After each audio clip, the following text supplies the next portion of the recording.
I find kids inspiring because time and time again, whatever challenge is placed in front of them, they generally exceed that. As a public institution, need to do a better job at challenging them more about workforce and career pathways. They're eager for that type of learning. We all sat in classrooms and said things like, "Well, how are we going to use this in real life?" And the great thing about many of the programs that lead on a workforce pathway is that it's hands-on experience, real world experience, and they can see firsthand how they will use that. And that creates a greater investment on their part in their education. And it's a greater return on investment for everyone involved, including the workforce development side of things. Yeah, to Misty's point too, like, kids are really smart. Like, kids think differently than we do as adults. I remember one day in particular when I was walking the halls of the Willamette Career Academy, and one of our most popular programs down there at that school was our cosmetology program. And as an adult, I made an assumption that any kid that, signs up and participates in the cosmetology program, they have a dream of being an esthetician or a barber. And I remember asking a student once, like, what's your goal here? Like, why are you here? And they just answered me so confidently. They're like, I'm going to be a nurse and I'm going to cut hair and it's going to pay for nursing school. That is brilliant. And you're 4 steps ahead of me when I was your age, but just they like think differently. They think of things in terms of, careers and side hustles and gigs, and it's a different world of work than what I think we grew up in and what we experienced as youth, and just the mindsets that kids have now. They think really critically about what they want to achieve now and how those achievements are going to help them achieve their bigger dreams later in Mhm. life. And I find that inspiring too, Misty. And they're just so darn smart and they deserve the best. Having worked at Willamette ESD for I think 9 years.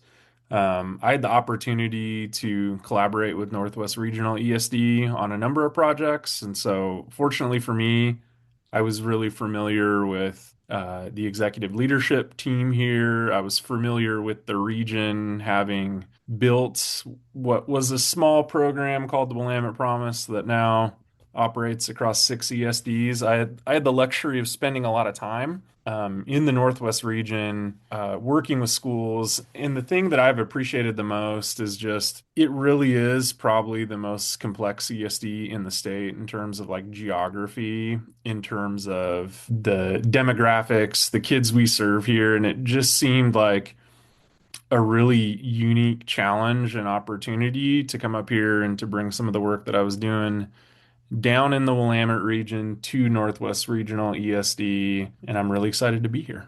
What always excites me is creating opportunities for kids, and that I get to continue to work in the Northwest region of Oregon with peers and professionals that I have worked with for years. Coming on board and having Adam Whalen alongside me, who did fabulous work at Willamette ESD in this field, I feel like there's a synergy to the work and an excitement around the work at the superintendent level and on down from there in this region to push this vision forward.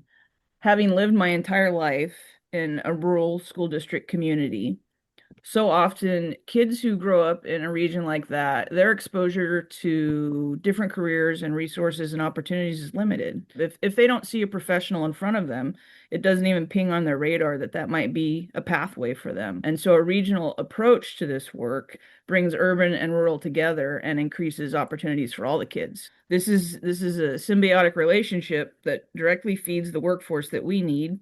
We need qualified employees. And so by partnering with those employers to establish what those needs are, we're benefiting the kids because we're literally firsthand preparing them for that specific role. Experience matters. Like, experiential learning is really important. Like, the self-assessment piece of having exposure and having experiences at a really young age is Meaningful. critically important, right? If you think you want to be a phlebotomist, but then you get to a job site and you see blood drawn and you faint. And so the self-assessment piece is critical. It's as much about kids finding their pathway and finding where they fit and how their talents can apply to that field or job, but also figuring out what's not for you. Yeah. Like we need to teach kids that a little bit sooner, and a great way that we can do that is by providing real, tangible, real life experiences while they're still in high school. Yes, sometimes knowing what you want to do is knowing what you don't want to do, Totally. right? And having those experiences. Like, I never want to be a kindergarten teacher. And I know that because I tried it. And after volunteering at my kid's school a couple weeks ago, I kind of want to be a kindergarten Do teacher. you? That'd be yeah. They would love you, Adam. I have like walked by the classroom a couple times since, and they're like, "Mr. W." Yeah. I think often the kids who benefit the most from an experience like this are those that haven't found their niche in your standard, what you would perceive as your general ed pathway. And these type of opportunities are what those types of students need in order to stay engaged. And more of our students are leaning that direction, I think, you know. And it's often those that struggle academically because the reason they struggle is they're not engaged in that work. And if they want to be a mechanic and you put them in a room with a car and they're starting to learn those skills, they will be engaged. To me in Oregon, I think there's a narrative that exists around career and technical ed that it's shop class, it's manufacturing. What we miss is we're talking about future healthcare professionals, we're talking Yeah. about dentists, we're talking about, the next generation that's going to build the infrastructure of our nation. Like there isn't a particular kid. Like our goal should be all kids are career ready. CTE is for Yeah. everyone. CTE is for every kid, regardless of zip code, regardless of what language they speak at home. To me, like we need to do as adults a lot of reflection and re-education on what career and technical education actually means.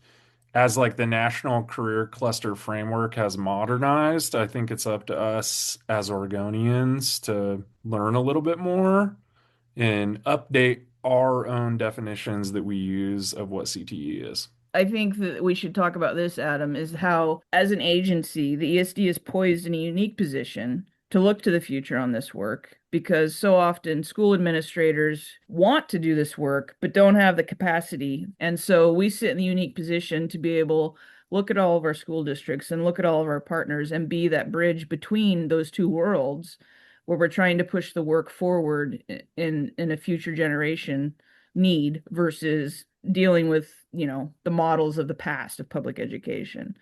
The bridge from K-12 to career, or the bridge from K-12 to college, like is like a cliff a student has to jump from, right? And Mhm. like hopefully they make it, and hopefully they just don't go right down to the bottom, right? But like our ultimate goal as an ESD is like we can really be in that gap, right? Like if you're jumping from one cliff to the next and we don't want kids to fall down, there needs to be other systems and mechanisms at play during that transition. And I really believe ultimately in like the power of the ESD to be nimble and to be innovative and to be in those spaces that my colleague Misty just described. We have the really unique ability to be nimble and flexible and to be in spaces to help ensure a seamless transition for our kids. And meet every one of our school districts where they are Yeah. because they're each in a different place with this work. And so to be able to scale what it is and support and work alongside each school district, meeting their needs as we go through it. And K-12 public educators can also see those opportunities that they may have not seen prior because no one has had the capacity to put those in front of them before. Yeah. And vice versa is true of community college and colleges as well. Part of the special sauce I think that ESDs have is that when we're engaging with business and industry, that we can provide a single point of contact for our Mhm. business partners. Generally, there's policy, there's process of how industry can effectively work with and engage the K-12 community. And in a region like Northwest Regional ESD, if a business wanted to work with the entire region, they could do that individually by schools, but that would be taxing and cumbersome. For both Whereas entities. Yeah. if they work with the ESD, in turn, they get to collaborate with 20 school districts. A lot of businesses have associations that are like those intermediaries, and I think the ESD is really uniquely positioned to be an intermediary for both business and our K-12 partners to design systems so that these entities can really effectively collaborate. Every kid, regardless of where they live, has access to and understands how to navigate a pathway towards either a career that they want to pursue or college that they want to enroll in. And there's a direct link between that student, that school, through the ESD to the private entity, whether it's, CAT, Intel, Nike. We work as the communication liaison between the public school entity and these private entities to set systems in place that get kids experience and jobs if that's the pathway they wish to take. They'd say, in sixth through eighth grade, I learned about all these different possibilities that are out there. And as a ninth grader, I've decided I want to try this. I didn't like it. So then as an 11th grader, I did this. I love it. This is what I want to do going into the future. And how did I do that? I worked with my career guidance counselor at my high school principal, the career tech education coordinator of the region, and Northwest Regional ESD's Career Connected Learning Workforce Development Department. So, like some of the things that Adam and the team have created are like career kits. So they start talking about what a career is at a much younger age and doing a hands-on activity to highlight what that career might be like. So starting that dialogue long before they even enter middle school. One really important part of the work that we're doing up here to establish the foundational planning is really working with superintendents in school districts to look at economic data in all of the regions. The ultimate goal is or should be that every student from our system graduates with a pathway to a living wage. Sometimes that requires more education, sometimes that requires a certification program, but school districts alongside Northwest Regional ESD really need to do some reflection, and that's what we're doing now on where is the economy going in each of our counties. Part of the process, we don't just, put our own values on it and say this is what's important to us and kids should do it. We listen to students, we're including student voice, but a really big part of it is actually to look at the economic data of our region and to look at what are the needs and where's the future job growth. And at the school district level, what I think this examining the economic data and having these conversations is a model where you're looking to the future. You're not just continuing to repeat the practices of the past. And so it starts a really, really important discussion amongst superintendents about, yes, welding is important and we've had it for 20 years.